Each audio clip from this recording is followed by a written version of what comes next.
బేసిక్‌గా ఇళ్ల స్థలాలు కొనేటప్పుడు గానీ, స్థలాలు కొనేటప్పుడు గానీ, ప్రాపర్టీస్ కొనేటప్పుడు గానీ, చాలా మందికి చాలా డౌట్స్ ఉంటాయి. మరికొంతమందికైతే అసలు ఎలాంటి ల్యాండ్ కొనాలనేది గూడా తెలీదు. బేసిక్‌గా ఇలా ఇళ్ల స్థలాలు గానీ, ల్యాండ్స్ గానీ, ప్రాపర్టీస్ గానీ కొనే ముందు ఎలాంటి జాగ్రత్తలు తీసుకుంటే మంచిదంటారు మేడం? బేసికల్లీ ఇల్లు కొనేటప్పుడు చాలామంది ఏంటంటే ఆహ్, ఒక దగ్గరికెళ్తారు చూడ్డానికి. ఇల్లు చూడ్డానికి లేదా స్థలం చూడ్డానికి ఎళ్ళిన తర్వాత, అక్కడ ప్రాపర్టీ ఓనర్స్ ఏం చేస్తారంటే, పాత సేల్ డీడ్ తీసిస్తా మీకు. ఆ సేల్ డీడ్ డాక్యుమెంట్స్ ఉన్నది మీకు ఇచ్చేస్తా చూసుకోండి నాదే ఇల్లు అని అంటారు. మనం ఏం చేస్తాము, ఏదో ఇట్లా సేల్ డీడ్ చూసి అమ్మిన వాళ్ళ పేరుందా, కొన్న వాళ్ళ పేరుందా అని చూసుకుంటాం. ఆ తర్వాత దానికి సంబంధించింది ఈసీ అలాంటివి ఏమన్నా ఇప్పుడు కొంచెం అవేర్‌నెస్ పెరిగింది కాబట్టి కొంచెం ఇది అడుగుతున్నారు. బట్ యాక్చువల్‌గా అవొక్కటే సరిపోవు. అవి అవి గాకుండా కూడా దానికి సంబంధించిన ప్రతి ఒక్క లింక్ డాక్యుమెంట్ అనేది తీపియాలి. అంటే అసలు ప్రాపర్టీ పుట్టు పూర్వోత్తరాలు అంటే టైటిల్ ఫ్లో ఫస్ట్ నుండి ప్రాపర్టీ నుంచి ఫస్ట్ కొన్న వాళ్ళ నుంచి ది ఎండ్ వరకు మొత్తం టైటిల్ ఫ్లో అనేది తీయాలి. ఓకే. అది ఈవెన్ 1940స్, 30స్, 50స్‌లో కొనుగోలు జరిగినా గూడా అక్కడి నుంచి సంబంధించిన మొత్తం ట్రాన్సాక్షన్స్ ఏవైతే సేల్స్ అయినాయో అంటే మార్పులు, చేర్పులు, కొన్నవాళ్ళు, కొ అమ్మిన వాళ్ళ ప్రతి ఒక్క డీటెయిల్స్ సంబంధించిన లింక్ డాక్యుమెంట్స్ అనేది ఉండాలి. ఆ తర్వాత పహానీస్ ఉండాలి. ఆ తర్వాత ఈసీ ఉండాలి. అంటే ఎన్కంబరెన్స్ సర్టిఫికేట్ ఉండాలి. ఇవి గాకుండా ట్యాక్స్ ట్యాక్స్ కడతా ఒకవేళ ఇల్లు అనుకోండి, వాటికి కట్టిన ట్యాక్స్ బిల్స్. మళ్ళీ తర్వాత బిల్డింగ్ పర్మిషన్స్. ఒకవేళ డెవలప్‌మెంట్‌కి ఇస్తే ఆ డెవలప్‌కి సంబంధించిన మున్సిపాలిటీ పర్మిషన్స్ ప్రతీదీ ఉండాలి. మామూలుగా మనం ఇల్లు కొనేటప్పుడు లక్షలు లక్షలు మనీ పెడతాం. మినిమమ్ ఇప్పుడు ఈ మధ్యలో ప్రాపర్టీ కొనాలంటే లక్షలే. కానీ చాలామంది ఏం చేస్తారంటే ఏదో డాక్యుమెంట్స్ జిరాక్స్‌లు తీసుకుంటారు. తీసుకున్నామా లేదా కరెక్ట్ అనిపించింది సేల్ డీడ్స్ కరెక్టే ఉందని చెప్పేసి టపటపా కొనేస్తారు. ప్రతి ఒక్కరు ప్రాపర్టీ కొనాలనుకున్న వాళ్ళు ఒక లాయర్‌ని కలిసి డాక్యుమెంట్స్ అన్నీ ఇచ్చి దాని లీగల్ ఒపీనియన్ తీసుకోవాలి. లీగల్ ఒపీనియన్ తీసుకోకుండా ప్రాపర్టీస్ కొనకూడదు. కొనొద్దు.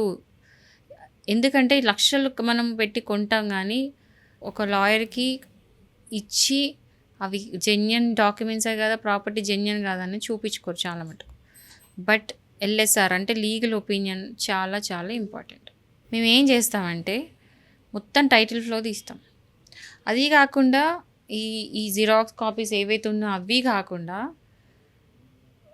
లాయర్‌లది చూసే తరీకా వేరే ఉంటది. మేము చూసే ఆ వ్యూ వేరే ఉంటది. ఆన్‌లైన్‌లో కూడా చెక్ చేస్తాం. మేము ఇంకేం చూస్తామంటే ఈ ప్రాపర్టీస్ ఏదన్నా కోర్ట్ కేస్‌లో ఉందా? ఎక్కడైనా కోర్ట్ కేస్ నడుస్తుందా అని చూస్తాం. ఆ సర్వే నెంబర్ కొట్టి దాని ఈసీ తీపిచ్చి దానికి సంబంధించిన ప్రతి ఒక్క డీటెయిల్ తీస్తాం. మళ్ళా ఇది కాకుండా ఏమంటారు బౌండరీ ఈవెన్ మీకు బౌండరీ కూడా అర్థం కాదు చాలా మటుకు. ఆ బౌండరీస్ కూడా చెక్ చేస్తాం. మళ్ళీ ఇవి కాకుండా కొన్ని ప్రాపర్టీస్ ప్రొహిబిటెడ్ లిస్టుల్లో ఉంటాయి. ఆ ప్రొహిబిటెడ్ లిస్ట్‌లో ఉందా అనేది చూస్తాం. ఎందుకంటే ప్రొహిబిటెడ్ లిస్ట్‌లో ఉన్న ప్రాపర్టీస్ ఏవి కూడా అమ్మడానికి వీల్లేదు. సో, ఆ ప్రొహిబిటెడ్ లిస్ట్‌లో ఉందా లేదా అనేది కూడా చెక్ చేస్తాం. సో, ఏంటంటే బేసికల్లీ కంప్లీట్ ఒక ఏమంటారు డాక్టర్ దగ్గరికి పోతే ఎట్లయితే కంప్లీట్ బాడీ చెకప్ ఎట్లయితే చేస్తారో, ఒక లాయర్ దగ్గరికొస్తే ఆ ప్రాపర్టీ మొత్తం చెక్ చేసి ఇది కొనాలా వద్దా అనేది కంప్లీట్ ఆహ్, రిపోర్ట్ అనేది ఇస్తాం. అండ్ ఇప్పుడు ఒకవేళ బ్యాంక్ లోన్ పెట్టాలనుకుంటే కూడా, బ్యాంక్స్ కూడా ఒకవేళ లోన్‌లో పెడతాయి ప్రాపర్టీ. బ్యాంక్స్ కూడా ఇచ్చేది మళ్ళీ లాయర్స్‌కే. ఈ ప్రాపర్టీ జెన్యూనా కాదా అని చెప్పేసి బ్యాంక్స్ కూడా లాయర్స్‌కి పంపిస్తారు ఒపీనియన్‌కి. సో, బ్యాంక్స్ ఎట్లయితే పంపిస్తారో ఇండివిడ్యువల్ కొనేవాళ్ళు కూడా అట్లనే లీగల్ ఒపీనియన్ తీసుకొని కొనాలి. సో, ఈ సందర్భంగా ఏం చెప్తాననుకుంటున్నా అంటే, ల్యాండ్ యూసేజ్ సర్టిఫికేట్ తీసుకోవడం ఇంపార్టెంట్. ఏ ప్రాపర్టీని కొనాలనుకుంటే ల్యాండ్ యూసేజ్ సర్టిఫికేట్ అనేది తీసుకోవాలి. ఆ ల్యాండ్ యూసేజ్ సర్టిఫికేట్ ఏందంటే దాని పర్పస్ ఆఫ్ ల్యాండ్ ఏంటి? ఆ ల్యాండ్ అనేది దేనికోసం యూజ్ చేయబడుతుంది అని చూస్తారు.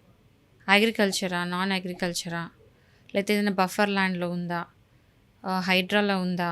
డిఫెన్స్‌లో ఉందా? ఫారెస్ట్ రెస్ట్రిక్టెడ్ ఏరియాలో ఉందా? భూదాన్‌లో ఉందా? అలాంటివి అన్నీ కూడా చెక్ చేస్తారనమాట. ఇప్పుడే కాకుండా ఫ్యూచర్‌కి సంబంధించిన డీటెయిల్స్ కూడా ఇప్పుడే మనము ఆ ల్యాండ్ యూసేజ్ సర్టిఫికేట్‌లో ఆ పర్పస్ ఆఫ్ ల్యాండ్ అనేది క్లియర్‌గా ఆ సర్టిఫికేట్‌లో ఇవ్వబడతది. సో, ల్యాండ్ యూసేజ్ సర్టిఫికేట్ అనేది మ్యాండేటరీ. అది తీసుకుంటే ఏంటంటే చాలా లీగల్ ఇష్యూస్‌లో పడకుండా ఉండే ఛాన్సెస్ ఉన్నాయి. లేదు ఓన్లీ సేల్ డీడ్స్ తీసుకొని, డాక్యుమెంట్స్ తీసుకొని మేము ప్రాపర్టీ కొంటా అంటే మాత్రం చాలా మట్టుకు కేసెస్ ఫైల్ అయ్యేటి ఈ తప్పులు చేయడం వల్లే. ఏం చూసుకోకుండా గమ్మున వెళ్ళి కొనేస్తారు. తర్వాత ఏం తెలుస్తది? ఆ ప్రాపర్టీ ఆల్రెడీ వేరే వాళ్ళు రిజిస్ట్రేషన్ అయిపోయిందని తెలుస్తది. అప్పుడేంటి ముందు ఒక రిజిస్ట్రేషన్, ఇప్పుడు ఒక రిజిస్ట్రేషన్. వాళ్ళిద్దరు కలిసి కొట్టుకోవాల్సొస్తది.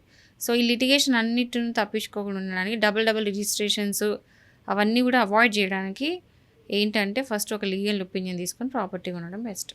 ఓకే. Thank you ma'am.